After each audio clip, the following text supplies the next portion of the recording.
Hi friends, ఈరోజు నేను గుడి చూపిద్దామని మీకు ఫస్ట్ నేను గుడిలోకి వచ్చాను. ఎందుకంటే పొద్దున లేవగానే మనకి కావాల్సింది పూజా విధానమే కదా. ఇంకా ఇక్కడి నుంచే వీడియో స్టార్ట్ చేద్దామని తీసానండి. మీరు ఫస్ట్ చూసిన వీడియోలో అయితే నా పాత గుడిని చూసి ఉంటారు. ఇంకా అది నా ఇంట్లో ఇదివరకు ఉన్న ఫోటోలతోటే సెట్ చేశాను అన్నట్టుగా. ఇంకా ఇప్పుడు ఈ మధ్యలో హైదరాబాద్కి వెళ్ళాను కదా, నేను ఎప్పుడైనా కానీ సరే హైదరాబాద్ నుంచే తెచ్చుకుంటాను ఏమన్నా మంచి కావాలి అనుకున్నప్పుడు.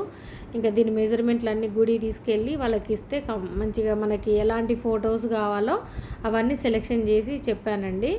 ఇంకా దాని ప్రకారంగానే ఒక టీం లాగానే మొత్తం అన్ని ఫోటోలు ఒకటే కలర్ విధంగా మంచిగా చేయించానండి. ఇంకా నాకు ఇప్పుడు గుడి చూడడానికి చాలా అంటే చాలా హ్యాపీగా అనిపిస్తుంది. పొద్దున్న లేవగానే ఇంకా మనకి గుళ్ళోకి పోయినంత ఫీలింగ్ వస్తుందన్నమాట. నాకైతే ఒక మినిమం ఒక ½ గుళ్ళోనే ఉండి స్పెండ్ చేస్తాను. మంచిగా దేవుని ఆరాధనలో ఉండి మంచిగా పూజ చేసుకోవడం నాకు చాలా ఇష్టము. ఇంకా నా ఇంట్లో నా గుండె అంటే నా గుడినే, అంత ఇష్టపడతాను అన్నట్టుగా నేను. ఇంకా మంచిగా పూజ అయిపోయింది. చూసారు కదా ఫ్రెండ్స్, పాత గుడి ఎలా ఉందో ఇప్పుడు ఎలా ఉందో అనేది మీకు అర్థమై ఉంటుంది. ఇంకా ఎట్లాగో ఇక తీసాను కదా అని ఇంకా వంట కూడా తీద్దామని ఈరోజు ఇంకా ఉదయాన్నే పొద్దుగాల పూజ అయిపోగానే టీ తాగేసిన. ఇంకా టిఫిన్ కూడా ఈరోజు ఏం పెట్టుకోలేదండి. ఇంకా డైరెక్ట్ మా వారు చూసి నైట్ చేసిన చారు ఉన్నదన్నమాట, టమాటా చారు చేశాను. ఇంకా దాని పక్కన ముద్దపప్పు చేయమని చెప్పారు. తనకి పప్పు అంటే చాలా ఇంట్రెస్ట్. ఇంకా మీరు ప్రతిరోజు పప్పు పెట్టినా కానీ తింటాడు, అంత పిచ్చి అన్నమాట. ఇంకా పప్పు విషయానికి వస్తే నేను పెసరపప్పు తీసుకున్నాను. ఇంకా పెసరపప్పు అయితే త్వరగా ఉడుకుతుంది, ఇంకా మనకు కూడా ముద్దపప్పే కాబట్టి టేస్టీగా ఉంటుంది అని ఇంకా నేను పెసరపప్పు తీసుకున్నానండి.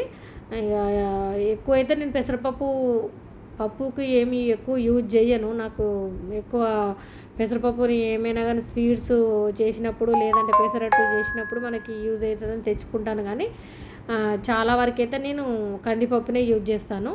ఈసారిగా ముద్దపప్పు కాబట్టి ఇంకా పెసరపప్పు అయితే బాగుంటుందని చేస్తున్నానండి. మంచిగా పప్పుని ఫస్ట్ ఉడికించాను. దాంట్లో ఇంకా పచ్చిమిర్చి ఉడికాక టమాటా ఇవి వేసి మంచిగా ఉడకనిచ్చాక కొంచెం సాల్ట్ వేసానండి మంచిగా ఉడుకుతుండగానే. దాని తర్వాత ఇంత పసుపు కూడా వేసాను. అవి మంచిగా ఉడుకుతుండగానే కొత్తిమీర కరివేపాకు ఇందులోనే వేసి మంచిగా ఉడుకుతుండగానే పక్కన పెట్టేసి ఇంకో స్టవ్ మీద తాలింపు కూడా వేసుకున్నానండి. ఇంకా తాలింపు అంటే ఉంది, జీలకర్ర ఎల్లిపాయలు మంచిగా మెత్తగా దంచుకోవాలి తాలింపు కోసం. ఇంకా ఈలోపు పప్పు అవ్వడం తొందర అయిపోతుంది కదా అని ఒక పక్క రైస్ కూడా పెట్టేసుకున్నానండి. అట్లనే ఇంకా అటు రైస్ ఉడుకుతుంది, ఇటు పప్పు కూడా అవుతుంది కాబట్టి మనకు పని కూడా ఈజీగా తొందరలో అయిపోతుంది. ఇంకా మధ్యలో చిన్న చిన్న పనులు ఏమున్నా కానీ ఇవి ఉడుకుతుండగానే ఒక పక్క పనులు చేసుకుంటూనే ఉన్నాను. ఇంకా మా వారైతే ఇంట్లో ఉంటే ఇంకా ఇది అది అని ఏదో ఒకటి అడుగుతూనే ఉంటాడు. ఇంకా అందించుడు, ఇంట్లో పని, ఇంకెవరన్నా వస్తే వాళ్ళతో మాట్లాడడం, ఫోన్లు వస్తే ఫోన్లు, ఇంకా మనకు అర్థం కాదు కదా ఇంట్లో పని అంటే. అలాగనే ఉంటుంది ఇల్లు అన్న తర్వాత కంపల్సరిగా.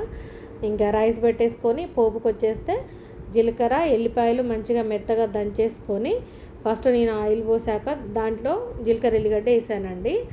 దాని తర్వాత మంచిగా పోపు దినుసులు అది ఏంటిది ఎండుమిర్చి, దాని తర్వాత ఒక ఉల్లిగడ్డ వేసానండి.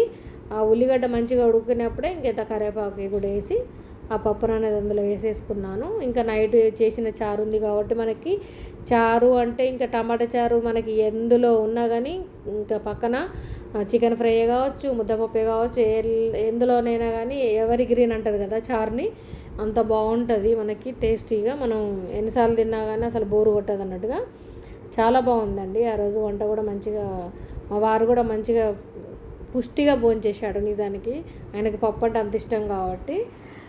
ఇంకా ఈ వీడియోకి వచ్చేస్తే ఇదండి ఈరోజు చేసిన వీడియో. మీకు నచ్చి ఉంటుందని అనుకుంటున్నాను. మీకు షార్ట్ వీడియోలు ఇష్టమా, ఫుల్ వీడియోలు ఇష్టమా అనేది నాకు ఒకసారి కామెంట్ సెక్షన్లో రాయండి. మీకు ఎలా కావాలంటే అలా చేస్తాను. ఇంకా వెళ్ళే ముందు ఆగండి ఫ్రెండ్స్, ఒకసారి లైక్ చేసి వెళ్ళండి. వీడియో నచ్చి ఉంటే ఇందులో ఏదో ఒకటి అయితే నచ్చే ఉంటుంది కదా. మీరు ఇంత దాకా చూశారు అంటే వీడియోలో ఏదో ఒకటి నచ్చే ఉంటుంది కాబట్టి లైక్, షేర్, సబ్స్క్రైబ్ టు మీ ఎల్జీ గృహలక్ష్మి అండి. మళ్ళీ మంచి వీడియోతో మీ ముందుకు వస్తాను. మంచిగా మీరందరూ చూసి ఆదరిస్తారని